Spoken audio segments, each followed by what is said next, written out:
Yes, sir. Yes, sir. Yes, sir. Okay. Okay. Okay. Okay.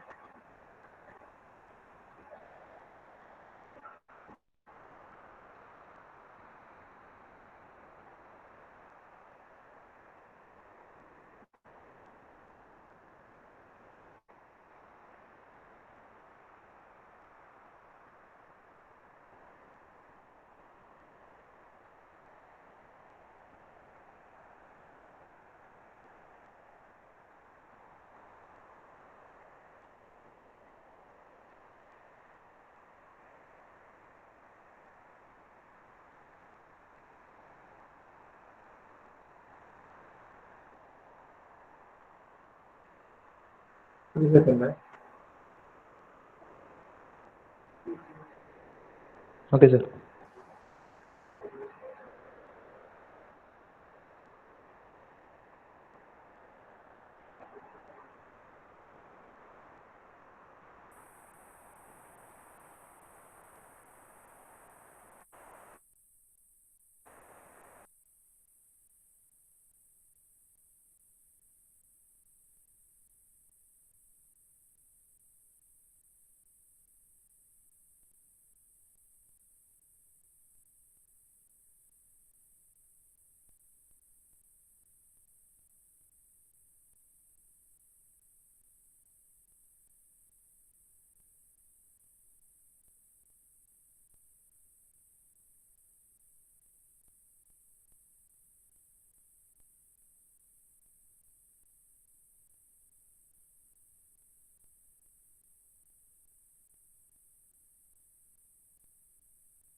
Screen കാണോ എല്ലാവർക്കും?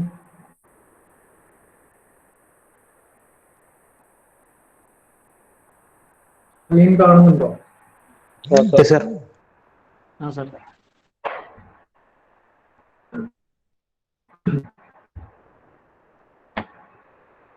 So the fourth module deals with gears and its fundamentals. And I talk to the gearing of the bike. If you have a textbook, chapter gearing gears, Sir, audio cut. Sir ഓടി ഒഴിയാറില്ല. Audio cut ആണ്. ഇപ്പൊ കേൾക്കുന്നുണ്ടോ?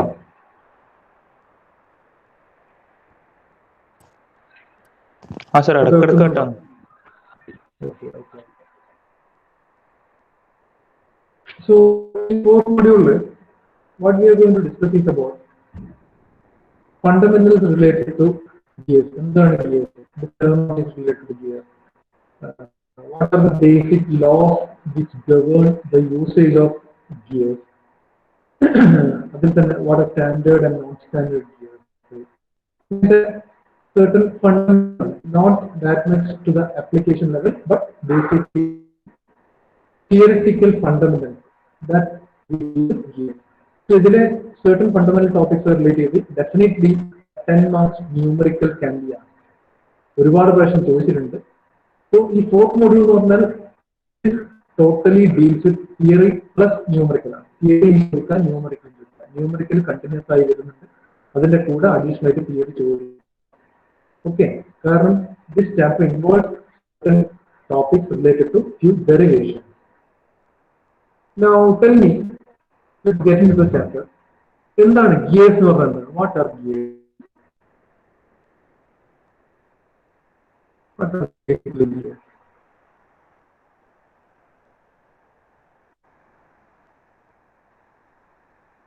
എന്താ പ്രസന്റേഷനിൽ കാണാൻ എന്താണ് gears എന്ന് എഴുതിയിട്ടുള്ളത് അല്ലേ? നമ്മൾ ജനറലി നിങ്ങളെ പ്രസന്റേഷനിലെ കണ്ടന്റ് വായിക്കണമെന്നില്ല. അല്ലാതെ നിങ്ങൾ എവിടെയാണ് എവിടെയാണ് ഗിയേഴ്സ് യൂസ് ചെയ്ത് കണ്ടിട്ടുള്ളത്? എൻജിൻസിൽ എഞ്ചിൻസിൽ കണ്ടിട്ടുണ്ട് അല്ലേ? എഞ്ചിനിൽ കണ്ടിട്ടുണ്ട്. എഞ്ചിനിൽ എന്തെങ്കിലും ഗിയർ യൂസ് ചെയ്യുന്നുണ്ടോ? റൊട്ടേഷണറി മോഷൻ ട്രാൻസ്മിറ്റ് ചെയ്യും. ഓക്കെ, ഒരു പോയിന്റ് ടു ട്രാൻസ്മിറ്റ് മോഷൻ എന്നതാണ്. And that to because of the shape of the gear, we can assume that it might be a transmission of rotary motion. Okay, ഞാൻ accept ചെയ്യുന്നു. ഒന്ന് transmission of motion ആണ്. Now, are gears used only for achieving transmission of motion? Or is there any more specific usage or specific advantage that helps us in the usage? To increase or decrease the speed of Very good. That's the second point. Motion transmission, if you are supposed to transmit the motion to another element by increasing its velocity, speed, or by decreasing its velocity or speed, then definitely you have to use or you have to accomplish that kind of motion transmission only using gears. Gears use ചെയ്തിട്ട് മാത്രമേ അങ്ങനെ ചെയ്യാൻ പറ്റൂ. Now, keeping apart the term gears, rotary motion പറ്റും ലെവലിലേക്ക് transmit are any other devices. If you are not having gears, can we use any other device for accomplishing this change of motion? Transmission of motion കിട്ടാൻ വേണ്ടി നമുക്ക് gears അല്ലാതെ മറ്റെന്തെങ്കിലും use ചെയ്യാൻ പറ്റുമോ? belt drive. Fully and driving Belt. Belt drive best example ആണ്. ഈ belt drive എവിടെ യൂസ് ചെയ്തിട്ടില്ലെന്നും പറയാൻ പറ്റും? Mill. Have you Shaper, planner, shaper machine, planning. ഈ ഷേപ്പറിന്റെ വേല നിങ്ങൾ കണ്ടിട്ടുണ്ടോ?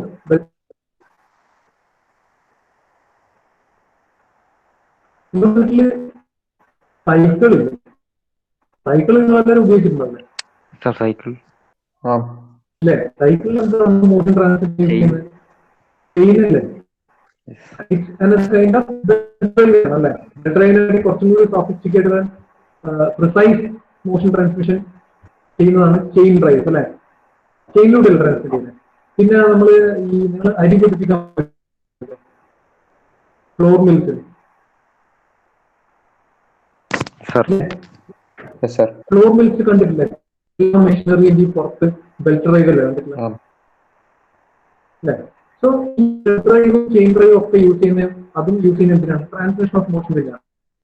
Transmitting rotary motion from shaft to a nearby shaft, അല്ലെ? ഷാഫ്റ്റിലേക്ക് ട്രാൻസ്മിറ്റ് ചെയ്യാൻ പറ്റും. If you increase the length of the belt of chain, നമുക്ക് ഈ ഷാഫ്റ്റുകൾ തമ്മിലുള്ള ഡിസ്റ്റൻസും ദൂരെയുള്ള ഷാഫ്റ്റിലേക്ക് കൊടുക്കാം, അടുത്തുള്ള ഷാഫ്റ്റിലേക്ക് കൊടുക്കാം, എക്സെട്ര എക്സെട്ര എക്സെട്ര. സോ ഞാൻ ചോദിക്കുന്നത് ഇപ്പം നമുക്കിപ്പം transmit rotary motion from rotating shaft to the other shaft. നമ്മളിപ്പോ പറഞ്ഞ പോലെ we have certain sets of elements അല്ലെ? ഗിയർസ് യൂസ് ചെയ്യാം, ബെൽറ്റ് ഡ്രൈവ് യൂസ് ചെയ്യാം, ചെയിൻ ഡ്രൈവ് യൂസ് ചെയ്യാം, അല്ലെങ്കിൽ റോഡ് ഡ്രൈവ് യൂസ് ചെയ്യാം. ഇതിലൊക്കെ what is the advantage that you obtain if you use gears instead of all the other things? ഒന്ന്, you can control the speed of motion അല്ലെ? ഒരു ഷാഫ്റ്റിൽ നിന്ന് മറ്റൊന്നിലേക്ക് ട്രാൻസ്മിറ്റ് ചെയ്യാൻ പോകുന്ന സ്പീഡ് നമുക്ക് കൺട്രോൾ ചെയ്യാൻ പറ്റും. അതല്ലാതെ വേറെ എന്തെങ്കിലും very significant factor is also there, which increases the advantage of usage of gears. അതെന്താണെന്ന് ചിന്തിച്ച് പറയാം.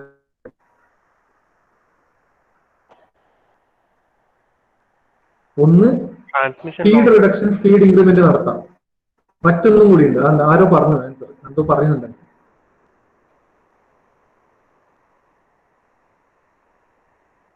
ട്രാൻസ്മിഷന്റെ സമയത്ത് ഉണ്ടാകുന്ന പവർ ലോസ് കുറക്കാൻ പറ്റും.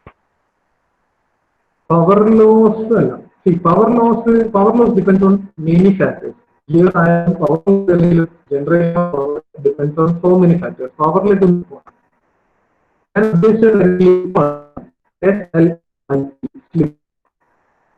നിങ്ങൾ ചെയിന് ഡിസ്ലൊക്കേറ്റ് ആയി പോകാറില്ല.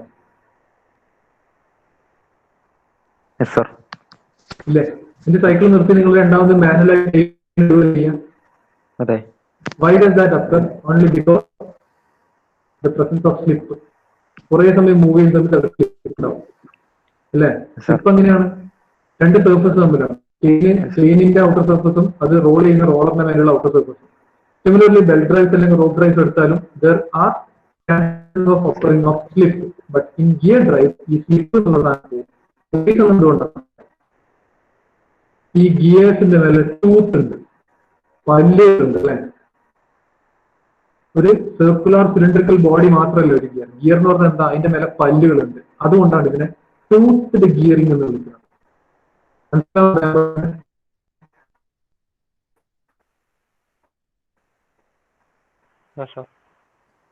So ഈ ടൂത്ത്, ഈ availability of tooth on the surface of this helps maintain a constant velocity. അതായത് ഇപ്പം ഷാഫ്റ്റ് ഒരു ഫസ്റ്റ് ഷാഫ്റ്റ് സെക്കൻഡ് വെലോസിറ്റി നമുക്ക് മോഷൻ ട്രാൻസ്മിറ്റ് ചെയ്യുന്നെങ്കിൽ ഫസ്റ്റ് ഷാഫ്റ്റിന്റെ സ്പീഡ് എത്രയാണോ സെക്കൻഡ് ഷാഫ്റ്റിന്റെ സ്പീഡ് നമുക്ക് എത്ര വേണ്ടിക്കും സെക്കൻഡ് ഷാഫ്റ്റിലേക്ക് ഒന്ന് കുറക്കാം കൂട്ടാം. അതൊക്കെ usage of gear. But suppose ഇപ്പം രണ്ട് ഷാഫ്റ്റ് നമ്മൾ ഡെഫിനറ്റ്ലി ഇപ്പം ഫസ്റ്റിന്റെ 100 മീറ്റർ പെർ സെക്കൻഡ് ആണ് അല്ലെങ്കിൽ റേഡിയൻസ് പെർ സെക്കൻഡ് ആണ് ഇതിന്റെ ആംഗുലർ വെലോസിറ്റി എങ്കിൽ രണ്ടാമത്തെ 50 radians per second angular velocity എങ്കിൽ throughout the working time we can maintain the same velocity ratio, 100/50, 1/2 എന്ന റേഷ്യോ നമുക്ക് കംപ്ലീറ്റ് ടൈമിൽ മെയിൻറ്റെയിൻ ചെയ്യാൻ പറ്റും. ഒരു സമയത്ത് പോലും അത് മാറില്ല. But in place of gears if you use drives അല്ലെങ്കിൽ chain drives, this 1/2 speed ratio പല സമയത്തും വേരി ചെയ്യാൻ പറ്റും. അതിന്റെ റീസൺ സ്ലിപ്പ് ഉണ്ടായിക്കൊണ്ടേയിരിക്കും. ബട്ട് ഇൻ ഗിയേഴ്സ് അല്ലെങ്കിൽ tooth gearing there is no occurrence of slip. Slip is totally eliminated. And the very big advantage that we obtain when we use gear drives are we can maintain a constant velocity ratio throughout our operation. Adana ഏറ്റവും വലിയ advantage. മനസ്സിലാവുന്നുണ്ടോ? So now look at that point written there. The gears are means of changing the rate of rotation of a machinery shaft. They can also change the direction of axis of rotation and change rotary motion to linear motion. അതൊക്കെ പിന്നെ നോക്കാം. Basically fundamentally gears use ചെയ്യുന്നത് transmission of motion ആണ്. And the other thing is, while the motion is transmitted, it helps us to maintain a constant velocity ratio. അതാണ് ഗിയേഴ്സിന്റെ major advantage.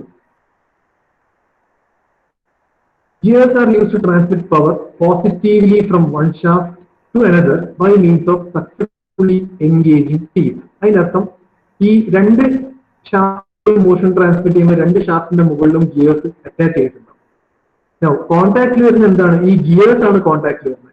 And specifically speaking the teeth of will get meshed up അല്ലെ? എല്ലാ ടീത്തും അപ്പുറം ഇപ്പുറം mix ആയി പോകും. അതാണ് ഈ സക്സസ്ഫുള്ളി എൻഗേജിങ് റൊട്ടേറ്റിംഗ് ബോഡിയാണ്, മാസുള്ള ബോഡിയാണ്. ജനറേഷൻ ഓഫ് ടോർക്ക് ഉണ്ടാവും. ജനറേഷൻ ഓഫ് ടോർക്ക് ഉണ്ടെങ്കിൽ അവിടെ definitely power will be developed. Gears may also be used to increase or decrease the speed of the driven shaft, thus decreasing or increasing the torque. അത് നമ്മൾ പറഞ്ഞു കഴിഞ്ഞു. They are used in place of belt drives and other forms of friction drives when exact speed ratio and power transmission must be maintained. ഈ speed ratio velocity ratio എന്ന് പറഞ്ഞത് velocity മനസ്സിലാവുന്നുണ്ടോ? ഇത്രയും സംസാരിച്ച കാര്യങ്ങൾ മനസ്സിലായി നിങ്ങൾക്ക്?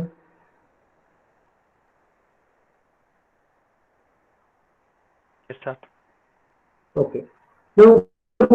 കുറച്ചും കൂടി അഡ്വാൻറ്റേജസ് നമുക്ക് പറഞ്ഞാൽ ഈ ഗിയർ ഡ്രൈവിനെ കൊണ്ട് പറയാം.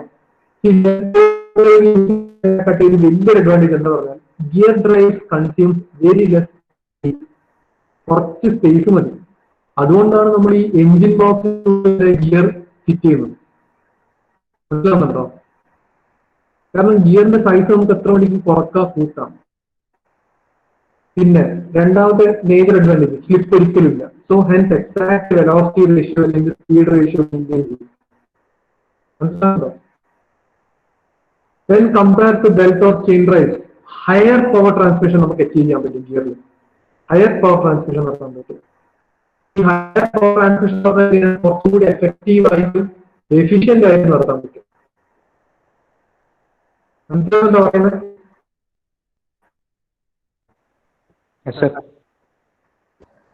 ഓക്കെ, ഇതാണ് ഫണ്ടമെന്റലി ഗിയർ എന്ന് പറഞ്ഞാൽ എന്താണെന്ന് വെച്ചാൽ ഇതാണ്. നിങ്ങൾ ആരെങ്കിലും നമ്മളെ മെക്കാനിക്കൽ പ്രൊഡക്ഷൻ ലാബിൽ ലേറ്റ് കണ്ടിട്ടുണ്ടോ? ലേറ്റ് എന്ന് പറഞ്ഞ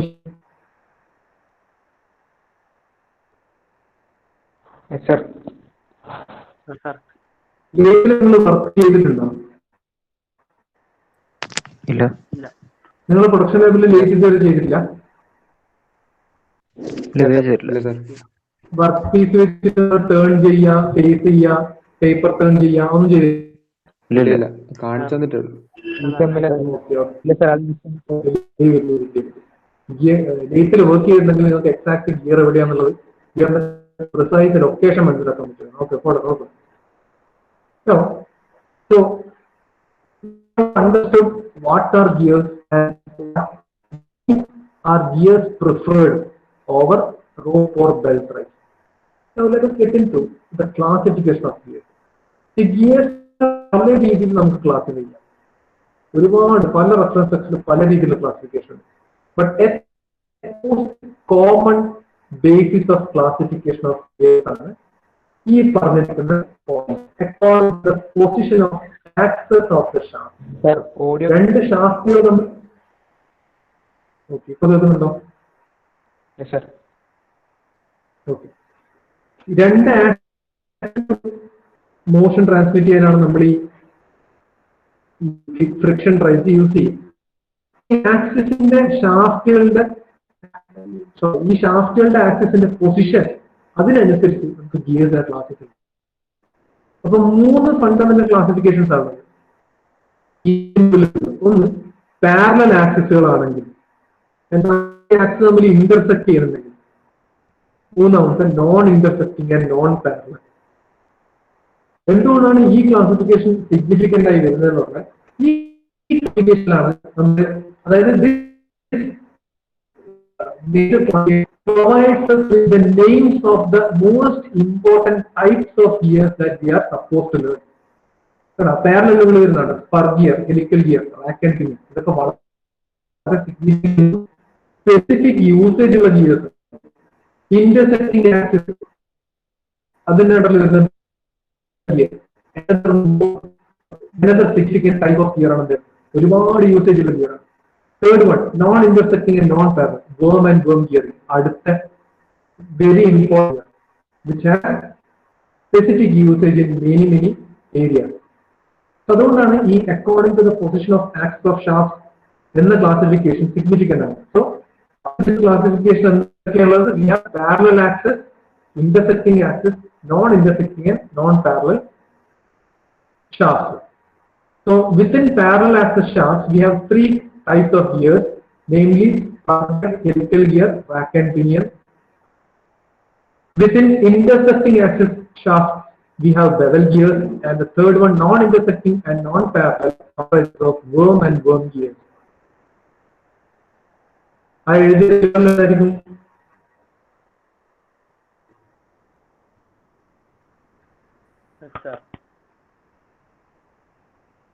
let us look into what are these gears. Per gear figure കാണുന്നുണ്ടല്ലേ?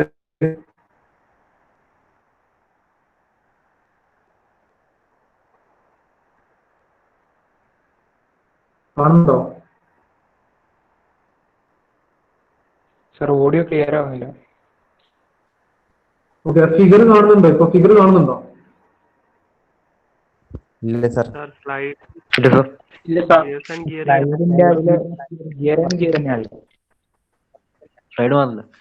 Slide മാറിയില്ല.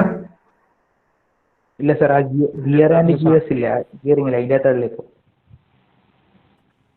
ഇപ്പം മാറി സാർ.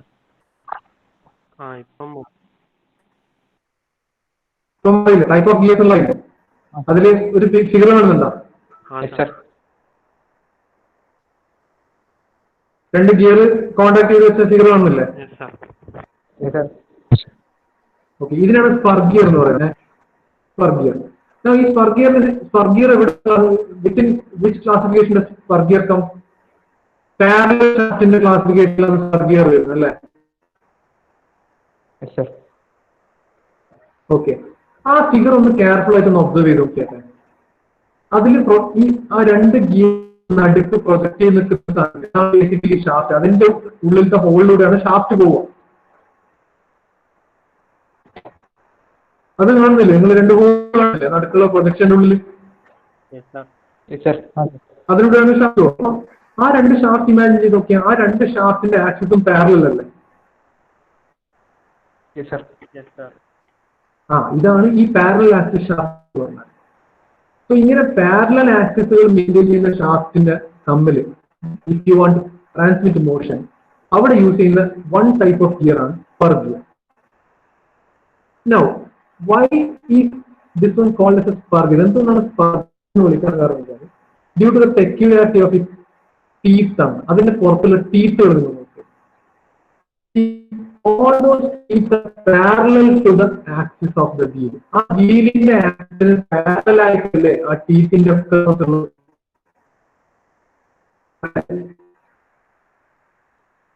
Sir, audio പോയി. ഓക്കെ, ആ ഫിഗറിലെ ടീത്തുകൾ നോക്ക്, ഗിയറിന്റെ മേലുള്ള ടീത്തുകൾ നോക്ക്, കാണുന്നുണ്ടോ? Yes, sir. ഓക്കെ, ആ ടീത്തുകളുടെ shape നോക്കിയാട്ടെ. ടീത്തുകളുടെ all teeth are parallel to the axis of the gear. Gear എന്ന സർക്കിളിന്റെ ആക്സിസിന് പാരലൽ ആയിട്ടല്ല ടീത്ത് മുഴുവനുള്ളത്. Yes, sir. Yes, sir. ഇതാണ് സ്പർ ഗിയറിന്റെ സ്പെഷ്യാലിറ്റി. ബട്ട് സ്പർ ഗിയറിൽ നിന്ന് ഹെലിക്കൽ ഗിയർ എടുത്ത് നോക്കുമ്പോൾ ഇപ്പൊ ഫിഗർ ഗിയർ കാണുന്നുണ്ടോ?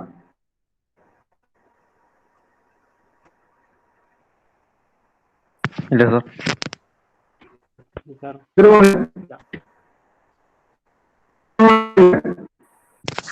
ഇപ്പൊ കാണാം. ഈ ഹെലിക്കൽ ഗിയർ നോക്ക്. ഈ ഹെലിക്കൽ ഗിയറും മറ്റേ തൊട്ട് മുന്നേ കണ്ട സ്പർ ഗിയർ തമ്മിലുള്ള വ്യത്യാസം എന്താണ് സംഭവം? ഷാഫ്റ്റുകളുടെ ആക്സിസ് പാരലൽ ആണ് അല്ലെ? ഫിഗർ നോക്ക്, ഫസ്റ്റ് ഫിഗർ നോക്ക്, ഹെലിക്കൽ ഗിയറിന്റെ ഫസ്റ്റ് ഫിഗർ നോക്ക്. രണ്ട് ഹോളിന്റെ ഉള്ളിൽ കൂടെ ഷാഫ്റ്റ് പോവാ. ഷാഫ്റ്റ് ആക്സിസ് പാരലൽ തന്നെയല്ലേ? അതെ സർ. എന്താണ് ഡിഫറൻസ്? പ്രൊഫൈൽ ഓഫ് അതിന്റെ പുറത്തുള്ള പല്ലുകളുടെ ഷേപ്പ് നോക്കിയാട്ടെ. ഹെലിക്കൽ ഗിയറിൽ ആ ടീത്തിന് they have certain inclination respect to the axis of the wheel. ആ ഗിയറിന്റെ വീലിന്റെ ആക്സിസ് ആ ടീത്തിന് ചെറിയൊരു ഇൻക്ലിനേഷൻ ഉണ്ട്. ബട്ട് ഇൻ സ്പർ ഗിയർ അത് രണ്ടും പാരലൽ ആണ്. ഇതാണ് മേജർ ഡിഫറൻസ്. മനസ്സിലാവുന്നുണ്ടോ? Yes sir. ഓക്കെ, ഇനി ഇപ്പൊ കണ്ട ഈ ഫിഗറിൽ ഇപ്പൊ സ്പർ ഗിയർ ജനറലി നമ്മൾ ഗിയർ എന്ന് വിളിക്കുന്നത് ഈ കോമ്പിനേഷൻ ഓഫ് ഗിയറിലെ വലിയ ഗിയർ എന്ന് വിളിക്കുക. ബട്ട് ഇതിൽ രണ്ട് ഗിയർ ഗിയറായിട്ടല്ല വർക്ക് ചെയ്യുക. Always one gear will be meshed with another gear. So the smaller gear in the combination, the smaller wheel in the combination is generally known as pinion. P-N-I-O-N. So basically this combination is called as a gear and pinion combination. Where gear symbolizes the bigger wheel, while pinion signifies about the smaller wheel. മനസ്സിലാവുന്നുണ്ടോ?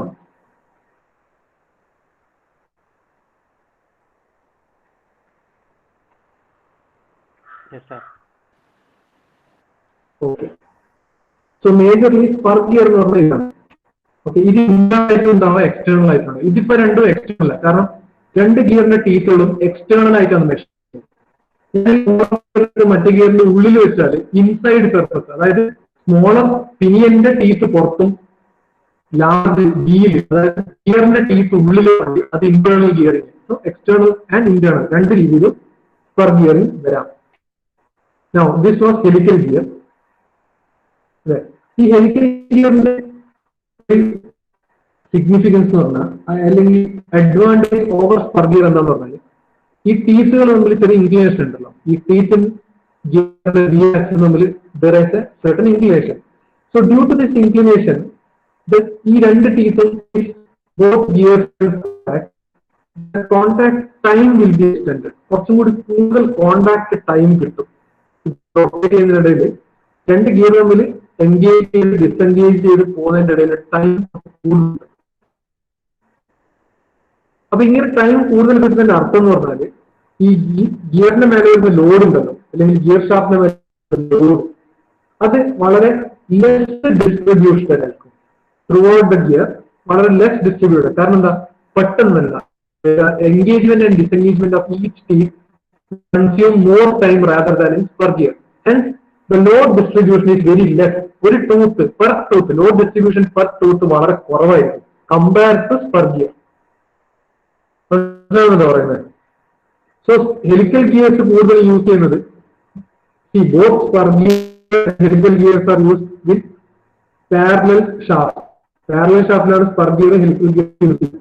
But when we are in specific to that, എന്തായിരിക്കും higher ലോഡുകൾ വരുന്ന കേസിലായിരിക്കും helical gear കുറച്ചും കൂടി കൂടുതലായിട്ട് prefer ചെയ്യാം. മനസ്സിലാവുന്നുണ്ടോ? Yes sir. Yes sir.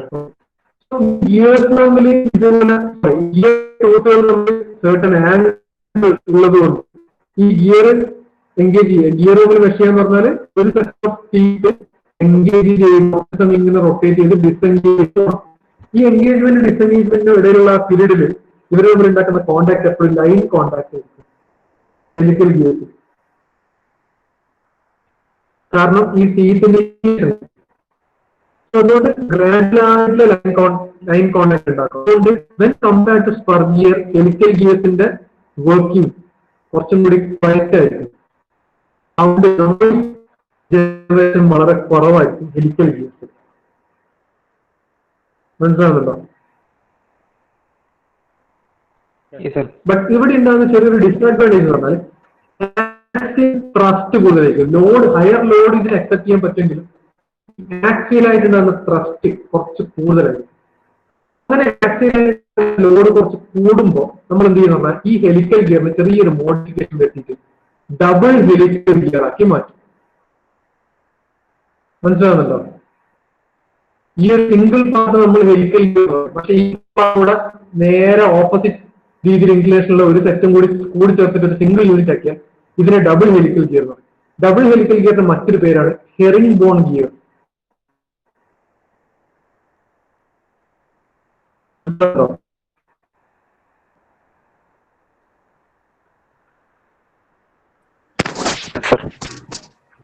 Herring bone ഗിയേഴ്സിന്റെ അഡ്വാൻറ്റേജ് എന്താന്ന് പറഞ്ഞാല് ഈ രണ്ട് പാർട്ടും തമ്മിലുള്ള ഹെലിക്സ്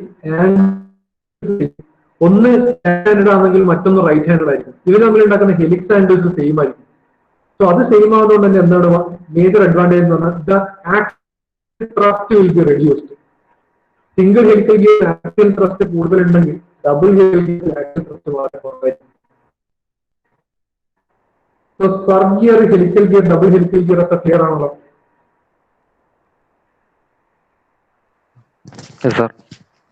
അല്ലെ? ഇനി റാക്ക് ആൻഡ് പിനിയൻ ഗിയർ അല്ലെ? എന്താണ് റാക്ക് ആൻഡ് പിനിയൻ ഗിയർ നോക്കാം. ഇതിന് സെക്കൻഡ് ഫിഗർ ഉണ്ടോ? ഫസ്റ്റ് വൺ അല്ല, സെക്കൻഡ് ഫിഗർ ഉണ്ടോ? കാണുന്നുണ്ട് സെക്കൻഡ് ഫിഗർ? അത്ര ക്ലാരിറ്റി ഇല്ല, ബട്ട് സ്റ്റിൽ കാണുന്നില്ല?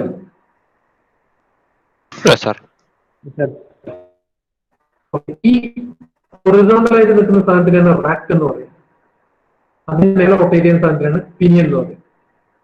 ചെറിയ സാധനം. So rack and pinion gear ഈ ക്ലാസിഫിക്കേഷനിൽ ഒരു സ്പെഷ്യൽ, കാരണം ഇവിടെ മോഷൻ ട്രാൻസ്മിറ്റ് ചെയ്യപ്പെടുന്നതിന്റെ nature of motion is also being changed. Translated rotary motion അല്ലെങ്കിൽ റോട്ടറി മോഷൻ ട്രാൻസ്ലേറ്റഡ് മോഷൻ മാറ്റാം, അങ്ങോട്ടും ഇങ്ങോട്ടും വൈസ് വേഴ്സ. ബട്ട് എന്തുകൊണ്ടാണ് ഇതിനെ ഗിയർ എന്ന് വിളിക്കാൻ കാരണം പറഞ്ഞാൽ ആ ഹൊറിസോണ്ടലായിട്ട് പോകുന്ന സ്ട്രെയിറ്റ് പാർട്ടിന് നമുക്ക് ആക്ച്വലി ഒരു straight imagine A straight line, ഈ സ്ട്രെയിറ്റ് ലൈൻ മാത്രം നിങ്ങൾ മനസ്സിൽ വിചാരിക്കാം. If this straight line can be considered as a part of a circle which is having infinite radius. അങ്ങനെ ചിന്തിച്ചു നോക്കിയാട്ടെ, ഒരു ലൈൻ സെഗ്മെന്റ് മനസ്സിലാക്കുക. ഈ ലൈൻ സെഗ്മെന്റ് സ്ട്രെയിറ്റ് ആയിട്ട് ഒരു സാധനം അല്ലെ.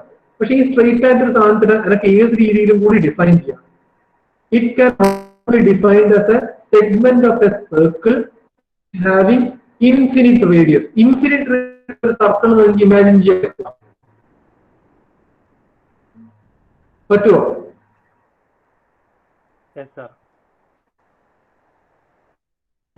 ബുദ്ധിമുട്ടായിരിക്കും. കാരണം ഇൻഫിനിറ്റ് റേഡിയസ് ആണ്, എനിക്ക് എവിടെയും അവസാനിപ്പിക്കൊണ്ടിരിക്കില്ല. നമുക്ക് 10 mm റേഡിയസ് ഉള്ള സർക്കിൾ വരക്കാം, 20 mm റേഡിയസ് ഉള്ള സർക്കിൾ വരക്കാം, ഇമാജിൻ ചെയ്യാം. ഇൻഫിനിറ്റ് റേഡിയസ് ഉള്ള സർക്കിൾ ഇമാജിൻ ചെയ്യാൻ പറ്റില്ല.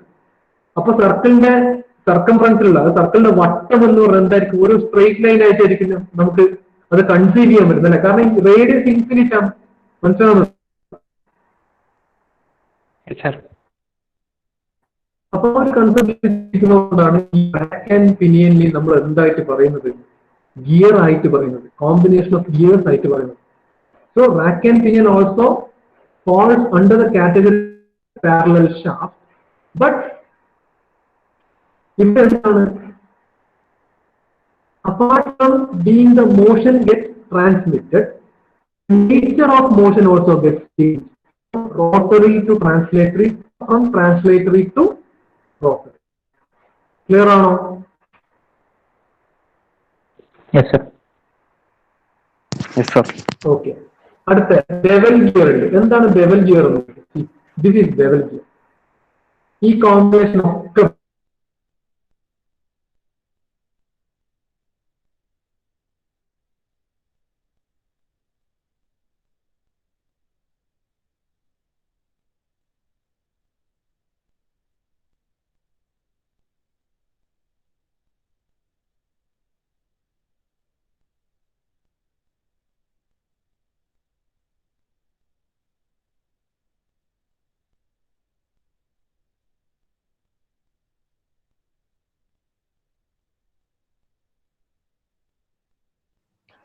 എടാ കേൾക്കുന്നുണ്ടോ?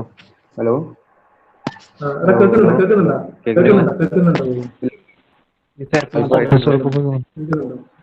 ഓക്കെ, ഇടയ്ക്ക് കട്ടായി പോകുന്നു. എന്തായാലും ടൈം ആയില്ല ഇന്നത്തെ. ഒരു കാര്യം ചെയ്യാം, ഈ continue in the next class. Just ഒന്ന് അറ്റൻഡൻസ് എടുത്തോട്ടെ.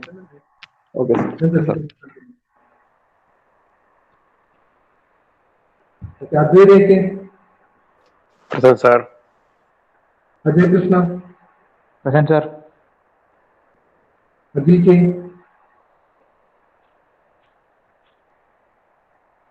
അഖിൽ കെ ഉണ്ടോ? അഖിൽ ഇപ്പൊ കട്ടായതായിരുന്നു ചിലപ്പോ. ഉണ്ടായിരുന്നു. ആ ഉണ്ട്. Okay, Akshay Krishna. Present sir. Akshay Krishna T. Sir അവന്റെ ഒരു ചാർജ് ഇല്ലാന്ന് പറഞ്ഞു, ഇന്നലെ കറണ്ട് ഇല്ലായിട്ട്. അതെ, ക്ലാസ്സിലുണ്ടായിട്ടല്ലോ. ക്ലാസ്സിലുണ്ടായിരുന്നു, കുറച്ചു മുമ്പ് വരെ ഉണ്ടായിരുന്നു. Okay, Akshay Rajeev Nambiar. Present sir. Amarnath. Amarnath.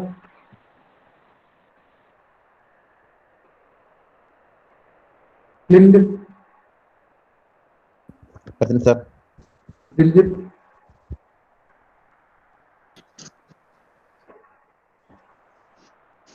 Diljith.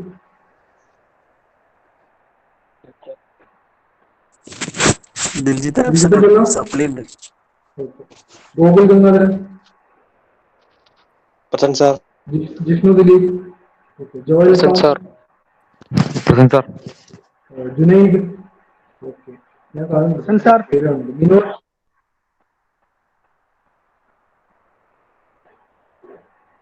Muhammad Sinan. Present sir. Nikesh. Present sir. Pranav K. Present sir. Okay, Pranav N. Rithvik. Sarath. Present sir. Inad. Present sir. Eeraj. Present sir. Sulabh. Present sir.